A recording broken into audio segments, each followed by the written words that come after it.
I'm John Zimkus, Historian and Education Director here at the Hartman Museum. And welcome again to one of our Lunch and Learn, or Munch and Learn, or Coffee and Learn, whatever you might want to call it for these times where we can't gather together. I know some of you miss being in person with us, and I miss talking in front of you.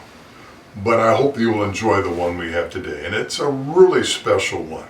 Our guest will be Carol Schlepley of the Miami Valley Art Quilt Network, and she's the exhibit chair of that organization.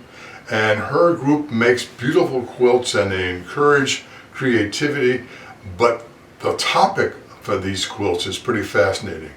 They took a look at a 1912 book called Mother Goose as a Suffragette, and it took well-known poems and gave them a suffragist twist. It's pretty fascinating, and I think you'll enjoy it. Speaking of enjoying, if you do enjoy these Lunch and Learns, please help us out with a small donation of $5 or so. Of course, those Lunch and Learns were something we raised money with, but in this special times, we're not getting the money flow we used to. So if you could help us out with $1 or $2 or $5 or $10 or what have you, we would appreciate it. Enjoy this conversation with Carol Schlepley of the Miami Valley Art Quilt Network. Carol, you want to welcome for being our Lunch and Learn, or we might call it today, with your Mother Goose Revisited, Mother Goose as a Suffragette. Now, this yes, with the Miami Valley Arts Quilt Network. Tell us. Miami Valley Art Quilt Network, and that's a mouthful, was founded in 1992 by a weaver from Yellow Springs and an art teacher in Oakwood. And we are interested in making art using fiber. And primarily, we quilt. We could do other things, but some people make dolls, other people weave, but we primarily quilt. So we think of ourselves as artists who paint with fabric instead of with paint. And a quilt to us is definitely defined as having 3 layers: a top, a bottom, and something in between. And it's sewn or hooked together in some way. Like your grandmother's quilt, but these are not meant to sleep under by any stretch. Our requirement, if we exhibit or anything we do to a large extent, has to be our own design, just like we were painting an oil painting. It's not paint by numbers. We don't use kits. We don't mind using them. If I'm making a gift and you want the kit made up, I can do that. But we look at ourselves, we consider ourselves artists. So our work is all original. It's all our ideas. I know quilts today can be made by machine. Are these machine-made quilts? It depends on what you're doing and how you're doing it. A number of people use machines to do embroidery work, particularly for lettering on a quilt, rather than hand embroidering words on the quilt. So they program their sewing machine to write letters. But we would not particularly we wouldn't be real happy if someone programmed a whole picture and did that on a quilt. Okay. So we use machines. Sometimes I do mine by hand. At the moment, a number of people are doing it, and it's called slow stitching. And some people are doing it just to help them get through the pandemic. It's a way of being quiet and meditating. I use machines. I use a standard sewing machine. Usually it doesn't do any more than zigzag, which is pretty simple for a sewing machine. And some of mine are hand done and some of mine are quilted.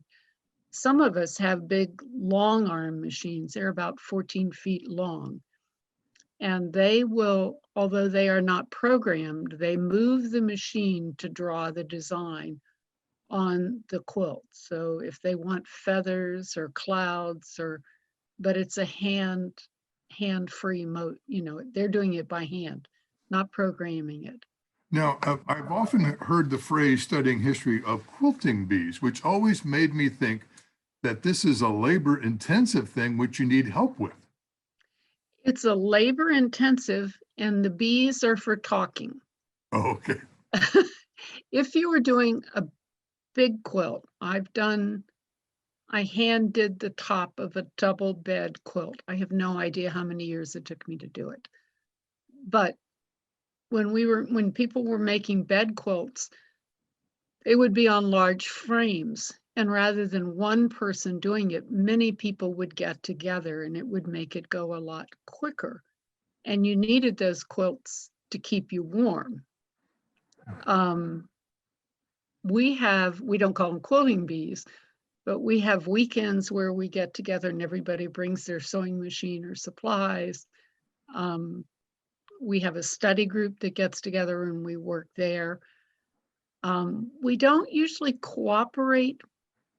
That's not true. We have one series of quilts that we did where we took pictures of Dayton, Ohio, things that said Dayton, and sliced them vertically. And so we took a photograph, sliced it vertically, and gave each one of the slices to 3 different quilters.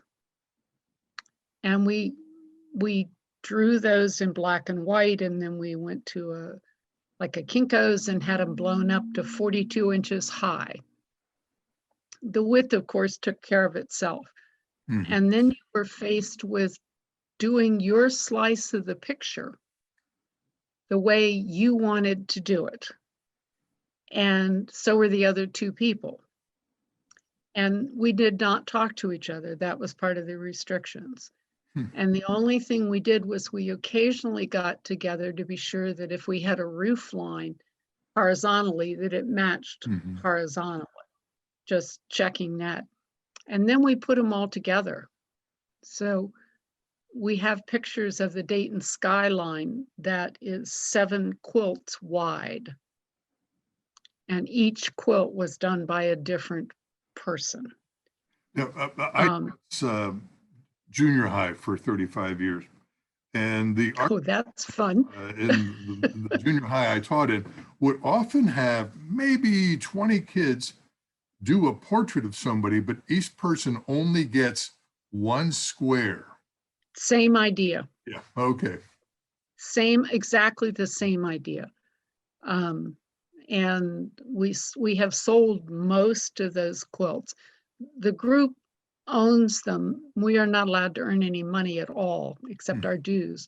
So the sale of those quilts, the money went like to Stivers School for the Arts in Dayton, or goes to places that have exhibited us. So any money has to be contributed, and we've always chosen to go with arts contributions. Now, but usually the Miami Valley Art Quilt Network, how vast in the Miami Valley is your membership? Where do they come from? We run from just north of Cincinnati to Troy. And we've gone as far east as Springfield. Not particularly, we can't go much further west than Dayton, so not much further west. Since we only meet once a month and we usually meet for 2 hours when we get together, people don't seem to mind coming that far, for that period of time. Where do you meet? We meet in a church in Centerville at the moment, but we try to find places to meet. We've met in the libraries, but we have church that has been gracious enough to let us meet there. And our study group has been meeting in a library. Right now we're meeting on Zoom, like everybody else. Right. We have men and women. Everybody thinks we're an all women group, but we have men and women. Um, How about the age and, span? Probably 40 to 90. Wow. Um, Younger people with younger children, it's very difficult, first of all, for them to find time to quilt. But we have had some people, probably not, oh, no, I'm sorry. We have one member who's in her 30s. And because we bring such a wide range of ages together, as well as backgrounds, one of the women was a heavy equipment operator. A number of us have been teachers. People were scientists. We, mothers, homemakers. It's been, and getting together is always fascinating because we bring a lot with us. One of the things that's developed in this group, which is very, very, very helpful, is that we spend a lot of time critiquing. I wouldn't say criticizing, but critiquing each other's work. So you'll bring a piece in and you'll say, what works, what's good, or what doesn't, and they'll honestly tell you, okay, that you're on the right track. I started something and I wasn't even going to finish it. And I got so much encouragement that I have almost finished the project now. And then there are other times they say, that's not working at all. Say, okay, that's what I needed to know. But there's a lot of respect for each other, but also a lot of honesty, which is really nice to work with. Now, you're a retired instructor or professor from University of Dayton, mathematics, right? Yes, I am. I wanted to study art. I actually wanted to be an engineer too. My father thought that art was nice, but I couldn't earn a living. Yeah. And as a woman in the early or late 50s, an engineer was not the road I chose, I could follow very easily. So I majored in math and physics and did a number of other things before I started teaching at the University of Dayton in their School of Engineering. And then I went to the math department after that. Did you keep up your interest in art while you were going through school? Yes, I was lucky. I got took all the major subjects that I could. And when I had a spare slot, I managed to take art classes. And I lived in a dormitory where the art studio was on the 5th floor of that building. Oh, that's great. So after hours, I could go up to the art studio and work as long as I wanted, which was wonderful. Oh, yeah, I bet. Yeah. That was really fun. And I was in Philadelphia, so I had access to lots of art and science, which was a wonderful experience. But I found out you can't do art and raise a family. Or at least I couldn't. So now that my children are raised and I'm retired, I went back. I've sewn all my life. I've made clothes and decorated the house. But when I retired, this is when I started doing this, and I love it. So you didn't join the network addicting. until after retirement? That's right. Well, no, I was in, but I was close to retirement. I had a little more time. My kids were out of the house and, I wasn't going to PTA meetings, so I had some more time. But once I retired, I've done a lot we left in 01, so in 19 years, I have done a lot of quilting. Tried to sell them. Some have sold, some have not. Some I have. And as I as I get older, I realize that there are a lot of them that are in my mind that are never going to be made. And that's frustrating because you have an idea and you want to do it, but you can't always get to it. Yeah. And I'm also making everything smaller. I don't make large quilts anymore. They just start, first of all, they're harder to sell, but secondly, they're just more difficult to handle. So I'm trying to work small, like Now, the one behind me. Those are can small. quilts be put on pillows, or is that something else at that time? You could take a quilt and put it on a pillow. Okay. I mean, you could use it. Most of us would probably hang them. Some people have quilted things to go on jackets or on clothing.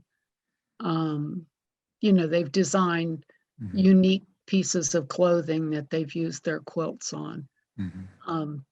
There would be no, whatever floats your boat.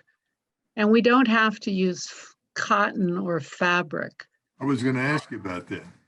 I have one that I made out of the colorful nylon bags that you get your oranges in, or your potatoes, or, those kind of stringy things. So I made a small quilt of a bowl of fruit out of those. A number of us have worked with Tyvek, the material that's on the side of houses to insulate the houses. That's a fabric and the postage on, the mail envelopes that you get from the post office that are made of that. And you can paint it, you can melt it, you can quilt it. So a number of us have done work with that. Some people have quilted with paper. Wow. Whatever you've got. One of our artists just got a quilt published in a national magazine, and hers is about riding a bicycle during the pandemic, and it has on the face of it the small gears from a real bicycle. So not only can we quilt, we also adorn the quilts with things that aren't necessarily as simple as beads. So she used bicycle gears on hers. So yeah. Now, do people ask you to make a quilt for them based on something that they're interested in? Yes, I have done a couple of quilts like that. One woman brought me her daughter's, she had a picture of her daughter in a dress. And so she brought me the dress and the photograph and asked me to make a quilt using the real dress. So I did. That's fun.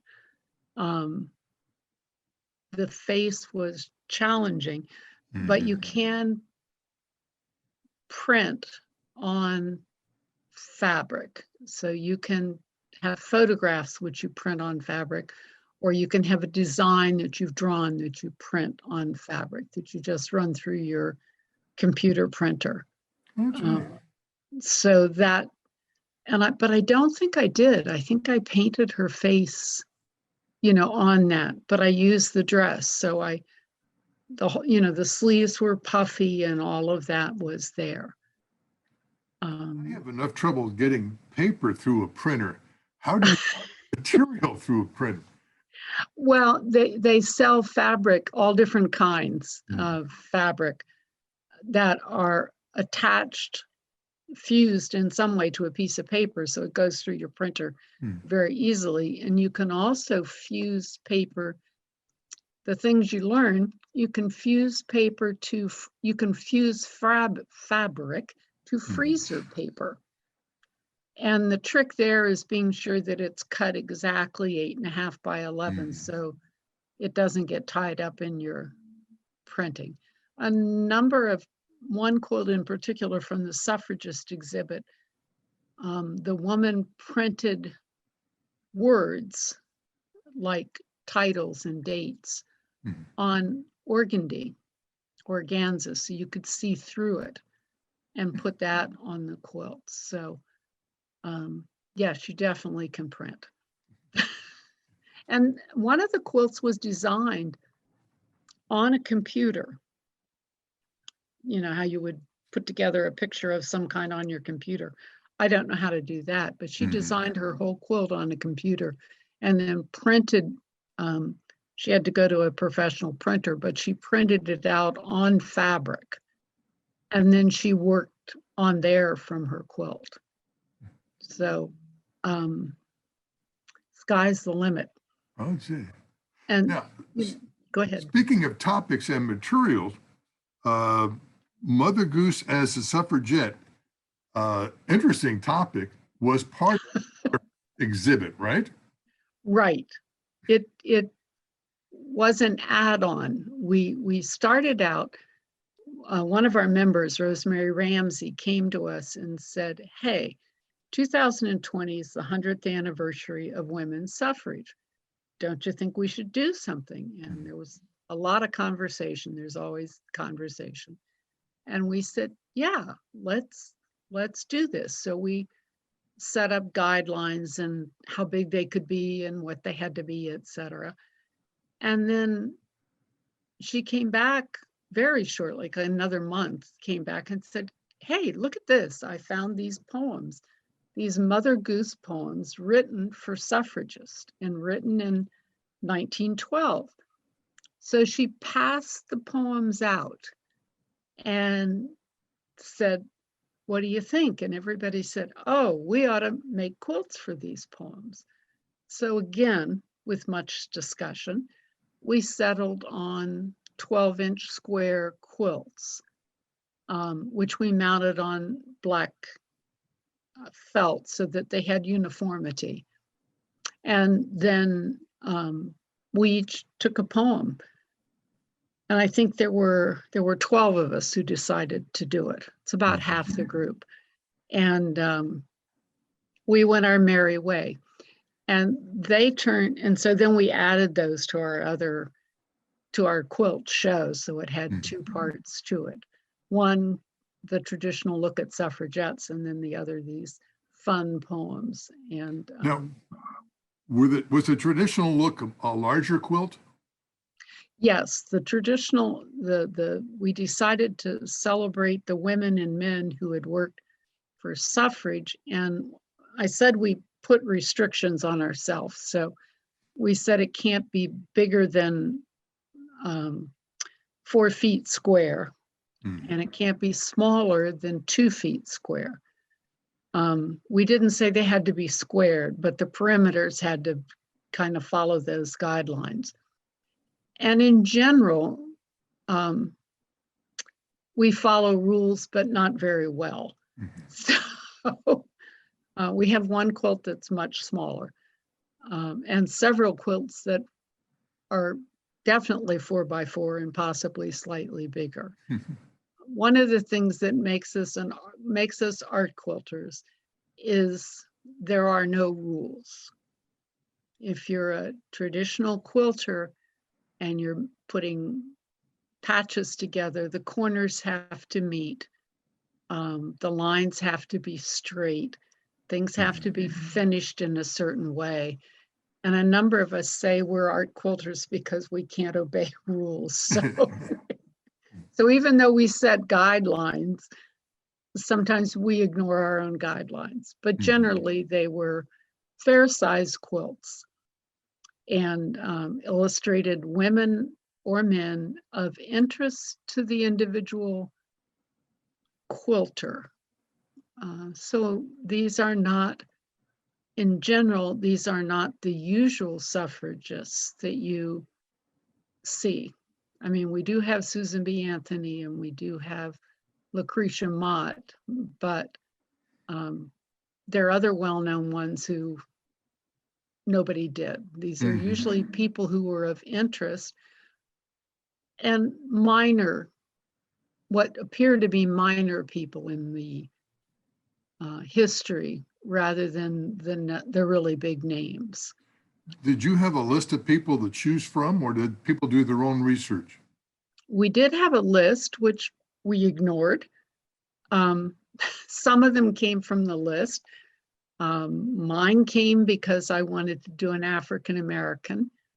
One of the women chose Gloria Steinem's grandmother because she was a heavy equipment operator through a program that Gloria Steinem had run. One of the women lives in Yellow Springs, so she said there has to be somebody at Antioch who had something to do with the suffrage movement. So she went to Antioch and did her research and found 2 people who were involved in the suffrage movement. So, and other people just found books that they thought were interesting and followed the women who they found in the books. So like I said, it's not just the big names that you hear all the time, but there are a You lot have of some of interest- those to show us, right? Yes, I do. I'd love to show you what the program looked like, or at least a beginning. And here's my screen share. And we'll pull this up. There we go. How's that? That's good. Okay. Yes, these are 3 quilts that 3 of the women that we worked with, and why these women were chosen was really interesting. Lucretia Mott was one of the main suffragists and part of the movement at Seneca Falls. And I had mentioned earlier that you could print an organza, and the words Lucretia Mott and her date are printed on organza. The other woman, of course, who was big and well-known is Susan B. Anthony. And this is an image of her from her coin. But the 3rd woman is not one of the traditional ones. And this woman is a Canadian immigrant. This is Elizabeth Arden, who owned a cosmetic business. Yes. And in the early 1900s, particularly in the marches in 1912 and 1913, as a good businesswoman, as well as a suffragist, she distributed red lipstick to all the women who marched in the parade. And they wore the red lipstick. And this was really quite daring because at that time, nice, polite, real women did not wear lipstick at all. And this is the quilt I was telling you about that was actually designed on a computer. And then the quilting on this is what we would call free motion quilting. Alice Paul was one of the major suffragists, and she was actually called a suffragette.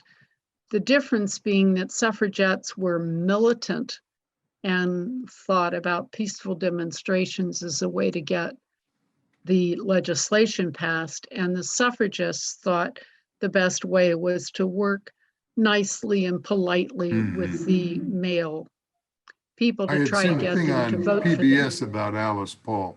Yes. She And ruffled some feathers within the suffragist movement. Oh, she did as well. And Yeah. she split off because of that. She was one of the people who thought that you really should fight for this. And the other group wanted to be a lot more polite. The middle woman, Frances Walker Harper, was born in Maryland, a slave state, but she was born free, and she was a published poet by the age of 20. I fell in love with her because I read her poetry, and it reads just like Paul Laurence Dunbar. And she worked for abolition and the vote. And the 3rd, and this is an example of one of those photographs printed on fabric. This is Ida B. Wells, who was a well-known muckraker and newspaper woman and chronicled the lynchings in the United States at that time. So this is also 3 examples. The face, Alice Paul's face, is hand-drawn and hand-colored with pencils. Mine is just stitched to show the eyes and nose, mouth, and hair. And Ida B. Wells was printed on fabric. Now, So the three Harper different, one has a very distinct three-dimensional look to it. she is. I've stuffed her cheeks very much, and the cornrows in her hair are very thick yarn, and her scarf is three-dimensional. When she's sitting at a desk and her skirt blooms out underneath the desk. These three women have local connections in their own way. Electra Doran was a librarian for the Dayton Library at the turn of the 19th century. And she she amassed a major collection of suffragette materials, which is one of the best in the country. Rachel Ezekiel began as a stenographer, and she went to work for one of the major women's organizations. And she became a writer and a speaker for that organization. But she was discovered and put into this show because her great-granddaughter taught in the Women's Studies program at Wright State University. And one of her students knew that her teacher's great-grandmother had been a suffragette. So she contacted her and researched her great-grandmother. And then, of course, I had mentioned Mrs. Steinem, Pauline Perlmutter Steinem, and this is a photograph of her. And this quilt was done by our heavy machine operator. And Pauline Perlmutter Steinem was the first woman elected to office in Ohio. And she was elected to the school board in Toledo, Ohio. One of the things I found fascinating about her was she was an immigrant from Europe, and she eventually retired and returned to Germany in the late 30s and spent the last few years of her life rescuing Jews. So she continued in a totally different field. And these are the Ezekiel, two. if I can go back to her for a second. Sure. Is that like a felt hat she's got? If you see the whole one, she has three-dimensional feathers, a felt hat. The glasses are wire. Oh. Her bodice is hand tatted, which I don't show you in here, but the woman who did this actually knows how to tat. So she hand tatted her entire bodice. And she's standing by a window. And the picture frame has a Star of David in it because Rachel is Jewish. And then in the window in the background, you can see suffragettes marching. It's quite an impressive quilt in its entirety. And these you can see online. You can go to our website and we'll tell you more at the end. But so you can see these and you can see them in more detail. Now, is that WVAQN.com? Yes, Miami Valley Art Quilt Network. And it's a lot to remember. So if you put in Miami Valley Quilts or Suffragettes Quilts, the site will probably come up. These two people were from Yellow Springs, from Antioch. Olympia Brown was a graduate, and she's shown here wearing bloomers, which were part of the suffragists' attire, and in front of the springs at Yellow Springs. And Simeon Fess was the president of Yellow Springs. He was also a senator from Ohio, and he was very active in several states, not just in Ohio, to get the passage of the 19th Amendment through. He spoke in Lebanon at the old Lebanon Opera House around 1913, 1914. That would have been when he would have been, and he also worked for children labor laws and work like that. He was quite productive. The Olympia Brown one is very soothing. You know, you know, it's not a photograph, but you do feel relaxed looking at that. Right. And she chose to put her in a site in Yellow Springs that people would recognize from hiking out there. And she was actually the first woman ordained in a recognized church. And she continued. She's one of the few women who actually was able to vote after the amendment was passed. I imagine Many if of a these, woman was hiking in those days, that would be the yes. they had. Well, at least she had the bloomers to wear, Yes. which was a start. And then, as I mentioned, we added the Suffragette, the Mother Goose, to our show. And I'm sure most of you have heard of Mother Goose. This is my copy. This one's from the 40s. It's well worn. I don't know if I may have just used that one for my children. Mother Goose has actually been around since 1697. And I believe that a number of them were political to begin with. But the women in New York rewrote these traditional Mother Goose, and they are pointed towards the suffrage movement and how to support the women. So let's take a look at them up close. This is how we displayed them, so you can get an idea of what the size of them was. We displayed them with the poem below them. The first one, which is one of my favorite ones because I did it with my children, and I wiggled their toes as you did it, of course. This little pig went to market. This little pig stayed home. This little pig had roast beef. This little pig had none.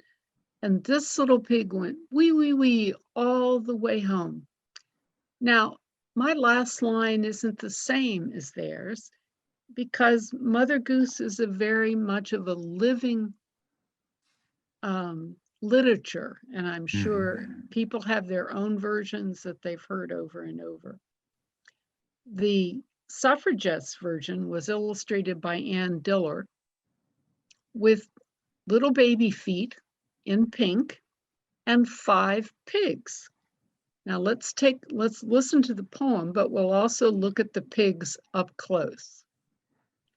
This little pig went to business. This little pig stayed home. This little pig had suffrage. This little pig had none. And this little pig said, wee, wee, wee, I'm going to get it someday. Pointed? Yes. When we go back and take a close look, the little pig going to business was, of course, a man, hat, tie, and briefcase. The little pig staying at home is hanging up the laundry. The little pig that had suffrage, and I love the way she did this one, is obviously male, and the pig that had none is a woman. But the woman is going to get it someday. So very pointed, and Anne illustrated it that way. She did her illustrations with colored pencils, which are pencils that actually act very much like watercolors if you add water to them, and ink to do the lettering. And then, of course, lots of stitching. And Humpty Dumpty's another one I'm sure you know. And poor Humpty always falls and nothing can be done for him. Well, here we have Humpty sitting on the wall again. But this time there are women pushing that wall. In fact, the caption says, ladies, please push harder. Humpty Dumpty sits on a wall. Humpty Dumpty doomed to a fall. For suffragist logic and women's intrusion are demolishing much of his former seclusion. In other words, women are going to make themselves heard. You can't hide from them anymore. It's a lot more militant than very militant. Yeah, Humpty's That's a little gonna get piggy. it. Yeah. And the women are really being very pushy. And that's a bad pun, but it's true. This one, hark, hark, the dogs do bark. The bakers are coming to town. Some in jags and some in rags and some in velvet gowns. I love the way Janet Lasley illustrated this one. She has modern suffragist or modern feminist marching, and she actually has illustrated them with big hats, but they could well have had the pink pussycat hats from the women's parade in DC. Hark, hark, the dogs do bark, suffragists on parade, some in rags and some in tags, but all are welcome made.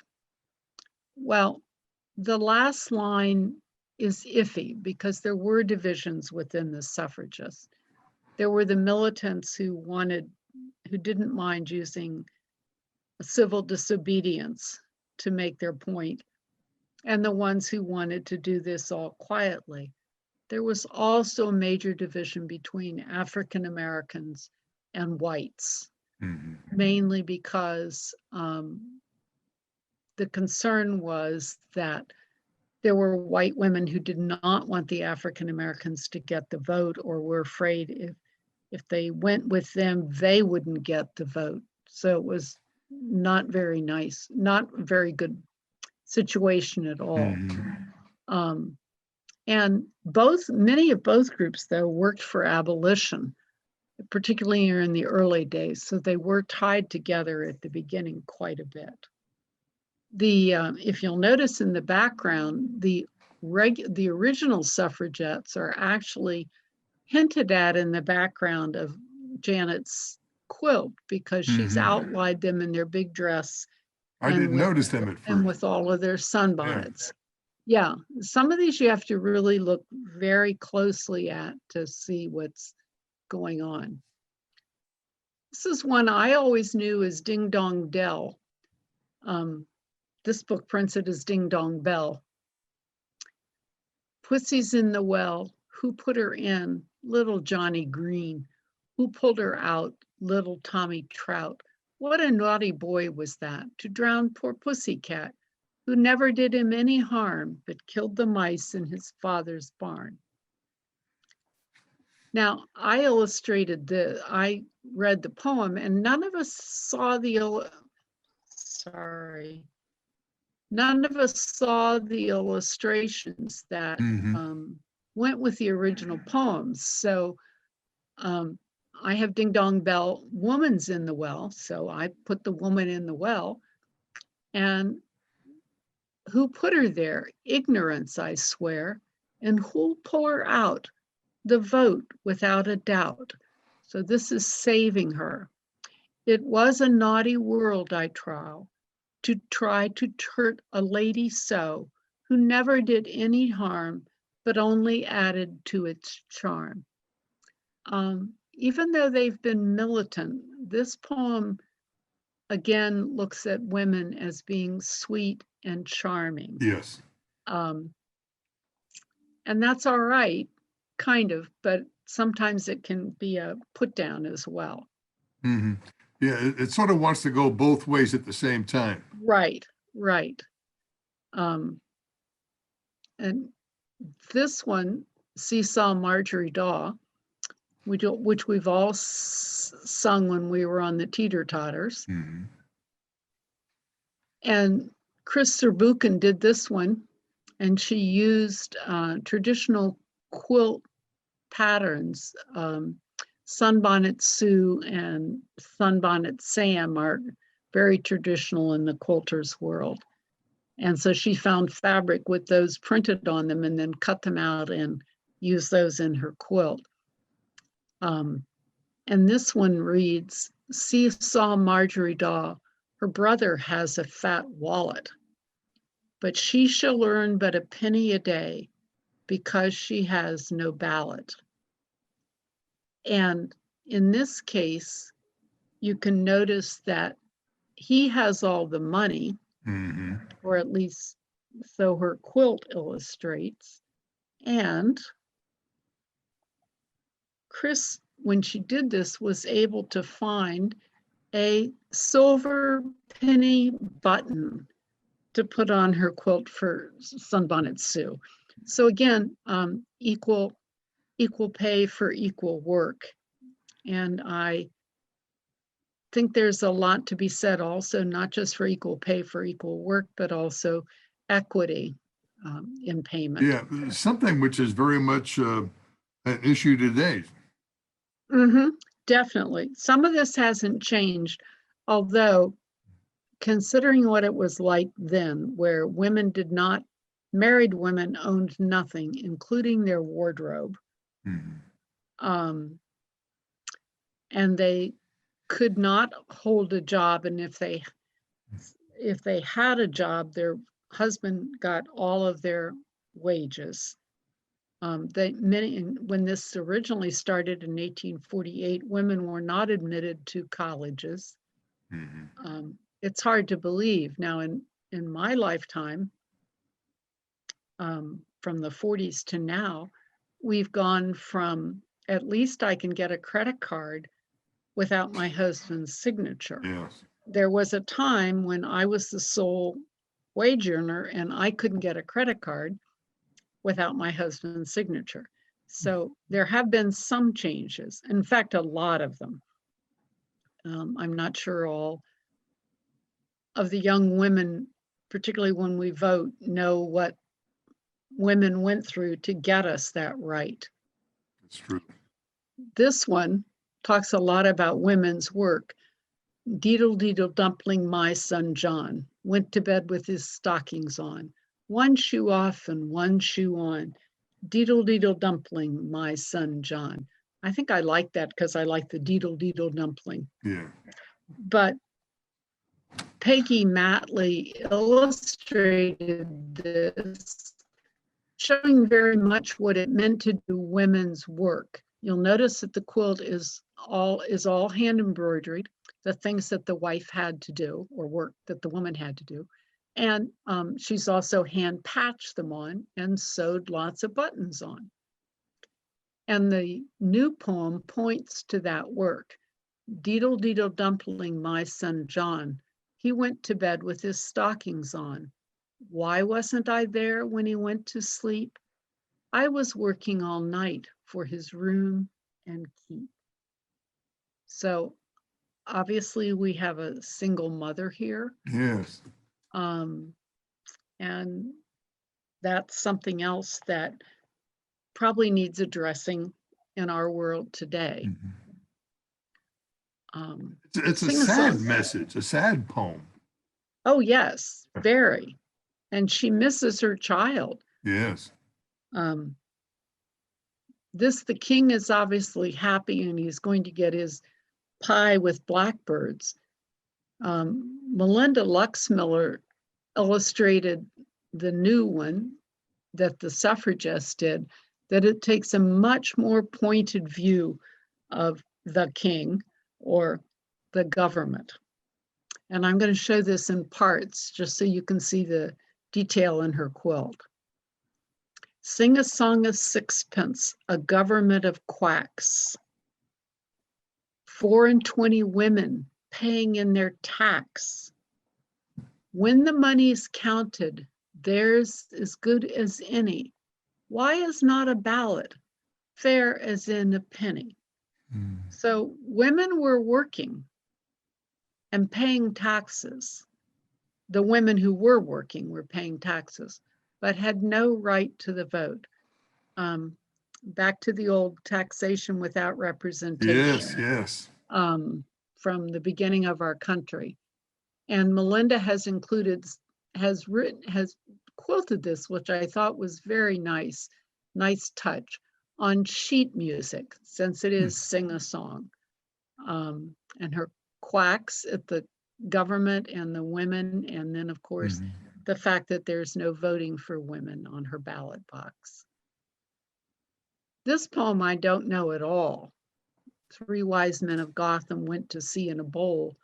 If the bowl had been stronger, my story would have been longer. Not one I know at all. And the new one, 3 women of Brooklyn, And here, they're not in a bowl, they're on a moose. And here these are obviously suffragettes, but they're riding a moose. So the quilt that Chris V did for 3 women of Brooklyn, 3 wise women of Brooklyn went to ride on a moose. If the moose had been stronger, my tail would have been longer. Well, this took some research for us, but at the time this was written, the moose represented the Bull Moose Party of Theodore Roosevelt. Mm-hmm. And Theodore Roosevelt was pro-women's suffrage. However, he did not win the election. And this one they've illustrated by doing pin the tails on the moose instead of pin the tail on the donkey. And 3 suffragists are obviously doing the pinning. So we learned researching these poems. They were printed courtesy of the Brooklyn Daily Bugle, a newspaper. Yeah, and I don't know much about that. Sounds fascinating. And the picture of the 3 on the moose, they look almost like caricatures. I wonder if they're meant to be real people. Well, I thought so too. There was part of me that said it could be Susan B. Anthony, but the hat that looks like a mortarboard, I wasn't sure. Mm-hmm. You know, the one that reminds me of a mortarboard, but they look like they could be real suffragists. Well, and as the first line of the poem, they could be 3 suffragists from Brooklyn. Right, right. From And real, I'm sure they probably are. Yeah. And wise women, not just 3 women, but wise women. That's true. Yes.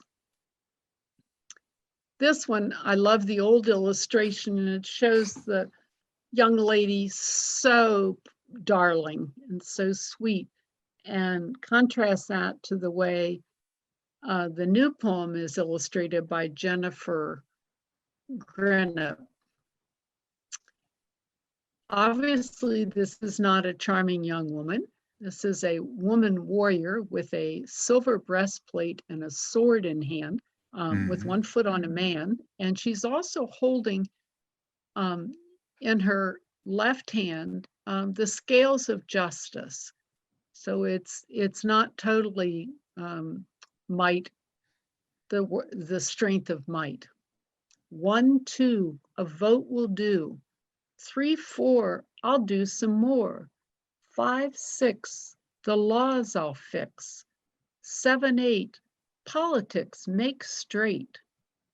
9, 10, equal with men. So not only does she want the vote, she says that if I get the vote, I'll be honest, I can make things better, and I'll have equality with men. That hasn't always happened. Much more of a reforming view. Yeah. And when Jennifer illustrated this, it's very 3-dimensional, particularly the scales, which are made out of beads and twisted wire. And I love the fact that she chose what looks like a 4th of July background for her fabric. And it has tastes of cleaning the swamp, making politics straight. We were all of us really, when we didn't see these, we didn't know how they were being developed until people came to the meeting and said, okay, here's mine. And this was one that we were all excited about. Were they made at home and then shown to the other members, or did you work on them? No, we don't usually do work together. Okay. If you go back and look at this, it takes too much. You'd have to have too many things with you. She has, you know, pieces of metal to make that breastplate, all the beading to make the scales, gold fabric for the edge of the book. We have drawers or boxes, little places where we stash little things. So you'll be working on a quilt and you'll say, oh, that'd be perfect. So we don't usually do much work together. People will do work like if they're finishing a quilt, so they're putting the back on, or sewing a sleeve on so that it can be sewn. But the actual decorative part, the front of the quilt, we seldom do together. Even when we have our workshops, we usually, well, we do creative work, games, things like that are creative, but not usually working on the quilt itself. This one you all know, Peter Pumpkin Eater, and this one always bothered me because I never like to think of a woman being kept in a pumpkin shell. And here we have the illustration with Peter on the outside and the woman on the inside. And in the new poem, Ann Diller has illustrated it just the opposite. Peter is now in his pumpkin shell and his wife is out. Peter Pumpkin Eater had a wife and couldn't keep her. For all her days and all her nights, she spent in preaching equal rights. So she was out there doing what she could to get the vote. And poor Peter's staying at home. Complete role reversal. To me, this one almost has an anti-suffragist argument. Your wife will leave the home. Yes, and that was Be one left thing alone. that was one of the reasons for not giving women the vote. Yeah. Because we would leave the home. We belonged in the home, and that was the only place we belonged. So yes, this one is definitely very militant and warning what will happen. A number of people were afraid that if women got the vote, there would also be prohibition. Yes. Because of, and those two, prohibition and the women's temperance and the right to vote, were often tied together. Another one that I like, the old illustrations, so pretty and so dainty. And Mary, Mary, quite contrary, how does your garden grow? With silver bells and cockle shells and pretty maids all in a row. I never knew what cockle shells were. Oh, there they are on the illustration, so it must be real shells. But in any case, this one, which Linda Morgan designed, goes to the point of what is expected of women. And here, Mistress Mary is not just tending her gardens. Notice she has a sword in hand, and she has her suffragette sash on with votes for women. She's weeding as well, getting rid of things as well as taking care of the flowers. Mistress Mary, quite contrary, how does your arguments grow? A few facts perverted, old notions asserted, and little fibs all in a row. So if we look close at this, you can see on the right the facts that are asserted: education, democracy, equality, justice, the things that Mistress Mary wants to preserve. And on the left, you have the facts that are perverted. Women's main place is childbearing or in the home. And most women do not want the right, do not want the vote. That was said a lot at that time, that women really didn't want the vote. And there were a number of women who didn't. That's true. But the interesting thing about this one that I really want to point out is the flowers, pansies, were actually made by Linda by pounding flowers. So she took pansies, put them on white fabric. In fact, the background on the right, you can see the fabric, and pounded them onto the fabric with her hand or with some other fabric until the color in the flower melted or oozed into the fabric. And then she cut the fabric out and put them on with French knots, the ones that she used as flowers. So we get fabric and color the fabric in a number of ways besides dyeing, standard dyeing fabric. We also paint it, we use pencils, we do rubbings. We've dyed it with rust by wrapping nails and things up in fabric to get different, and teas and coffees. So they're all kinds of ways, but this one she dyed by pounding the flowers.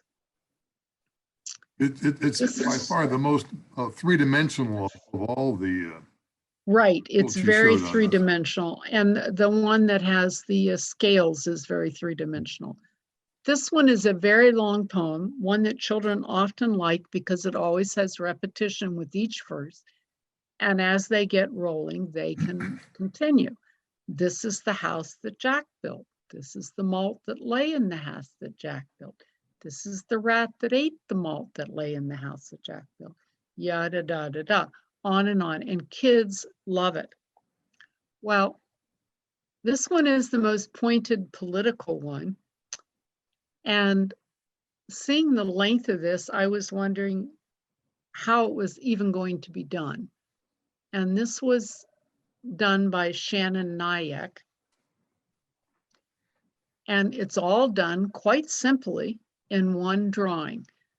This is the house that Jack built.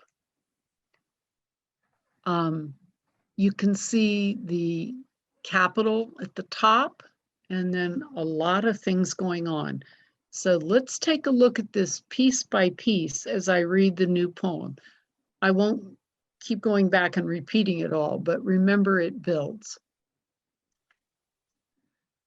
This is the legislature that lives in the house that Jack built. This is the ballot that elected the legislature that lives in the house that Jack built. This is the money that bought the ballot. This is the politician that paid the money that bought the ballot.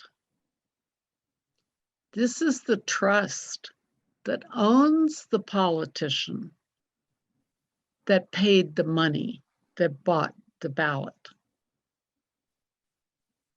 This is the housewife that is oppressed by the trust. And finally, this is the remedy that is needed by the housewife that is oppressed by the trust that owns the politician that paid the money that bought the ballot that elected the legislature that lives in the house that Jack built. Let's go back. Oh, Go ahead. the oppression and the reform that's needed. Right. The reform, obviously vote for me. But let's go back and look at the detail that Shannon got into this. This is the legislature in front of the Capitol building. Here's the legislature of 8 men, 1 African-American, and 2 women. And the ballot, if you'll notice, the choices are man 1 and man 2. The money and the politician, of which we know there's plenty. The way she interpreted the trusts, the oil, big pharma, NRA, agriculture, and then of course, Apple and Google and Facebook. Right. All the big companies in the United States. The woman who's working at her computer with her children, doing the laundry, talking on the phone, trying to earn a living. And of course, the remedy is give me the vote. How she got all of this into one picture is amazing. Yes. It's all done with pencil and ink, and then machine embroidered or machine quilted, you ask what you can do on a machine, like her oil rig over here is all machine Mhm. quilted, but she's done that by free motion. She's controlling where the fabric is, not the sewing machine. This is a picture of 5 of the women who worked on these. When we give our talks, we all wear white. We wear our sashes like the suffragettes. Mhm. This is Peggy Matley, myself, from left to right, Melinda Luxmiller, who was our chair, Chris Zerbuchen, and Ann Diller. Behind them are 2 quilts from the show. The one about Electra Doran and the library that's named after her in Dayton, and then a quilt of the amendment itself. Mhm. Melinda did all of our sashes for us. And we want you to remember that we still persist. Everything is not fixed yet. We still would like to see an equal rights amendment. We found it interesting that all of the amendments regarding voting in the Constitution are not positive amendments. These are amendments that state what cannot be done. So you cannot exclude someone from voting on account of sex or because of previous servitude. But those are not positive statements Mhm. that who has the right to vote. There are a lot of issues that still need to be covered, but we learned a lot from this. We are still learning a lot from this. Not only were there poems written, there was sheet music and a lot of songs, a lot of history that we didn't know about, a lot of women we didn't know about, a lot of men we didn't know about. So it's been quite an adventure. Mhm.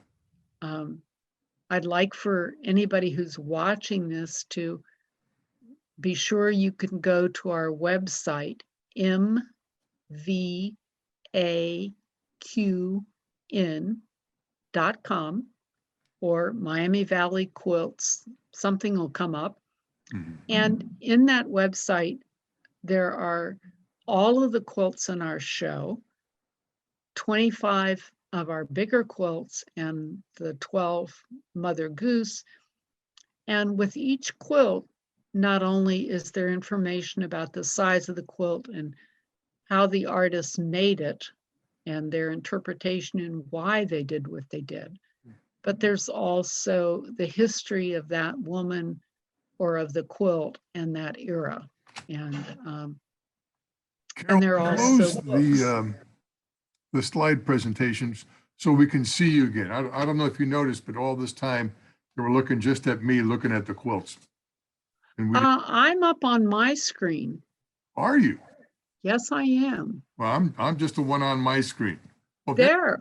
No, I was up on my screen. Oh, okay. I hope I'm up on the other, but that's all right. Now, if the same contact, if they want to join the network, correct? Correct. The best, and there's a spot on our website where you can, well, first of all of our emails are listed in there, so you can look at our individual work, but also there you can email us through the website. And at this point, I would say come to the meetings, but since you can't come to the meetings, we have a calendar in there and it also tells you when we're meeting by Zoom. So if you contacted us, we'd be glad to have you join a Zoom meeting. We're a very welcoming group. And we have very minimal dues, and we have a lot of fun. Well, And we're looking, there's a and we're great looking deal for a of new, talent in the group, I tell you. oh, they are. They're This amazing. whole lunch and learn was beautiful, informative, and such a plus. I mean, I thoroughly enjoyed talking to you and looking at these various quilts. I'm only sorry we weren't there in person because I would Yeah. have liked to have heard the questions from the audience, because those have been very, very interesting when we've made our presentations as to Well, what hopefully, they wanna know. in not too near future, we will be able to have you come and Yes, that would be exhibit, wonderful. and this time a live one where people can Yes, view and The- see the quilts in front. many of the quilts, actually, we're quite pleased. Many of the quilts have sold. So they're not in our possession. Some of them we can borrow back. But by then we may have another interesting project. Maybe it will be on what to do with COVID, who knows? But Yeah. by then, I'm sure we'll have another project to work on. And Yeah, it would be do you currently lovely to have a new come. project? Not yet. I think its life is just so strange at the moment. It's been very unusual, and I don't think there's another major other than the state of Ohio must have an anniversary coming up pretty Yeah. soon. Now, But, a question about that. How long did it take from discussing the project to finishing it? It came up in 2017. Quilts were due in June or the fall of 2018, because we scheduled to start showing in the winter of 2019, January, February 2019. So there's quite a lot of lead time, but you should know that 3 of the quilts were shown for the first time this summer. Oh, Because once we started, people came up with other ideas. yeah. So one of the women did a timeline of the suffragettes, which she didn't think of until we were well into this. And the Susan B. Anthony one that I showed you was one about equal pay. And that one was turned in earlier this summer. So, like I said, we have rules, but we don't always follow them. And we were really glad because the new quilts were definitely an addition to the show. One of our quilters did one on the sheet music that came out at that time, and on the silent sentinels who marched and who stood in front of the White House in Washington, D.C. So those were 2 wonderful additions, but they weren't here at the beginning of it. So it takes at least a year to 2 years. Yeah. It can take a long, long time. The quilt behind me has over 100 hours of beading in it. So that just takes forever. Some of them take a long time. Some of them most of them you can't do in an afternoon, but you can get a rough sketch in. So yeah, but it's wonderful. We love it. Well, thanks again for a very enjoyable lunch and learn. Thank you for giving us this opportunity to share the Suffragists with you. It's our pleasure. Bye. Take care now. Bye-bye. Bye. I hope you enjoyed looking at those fascinating quilts from Mother Goose as a suffragette. Please join us next time for our virtual Lunch and Learns. And remember, if you enjoy this, please help us by giving us $5, $10, or whatever you can afford to help us continue to bring these programs to you from the Harmon Museum in Lebanon, Ohio.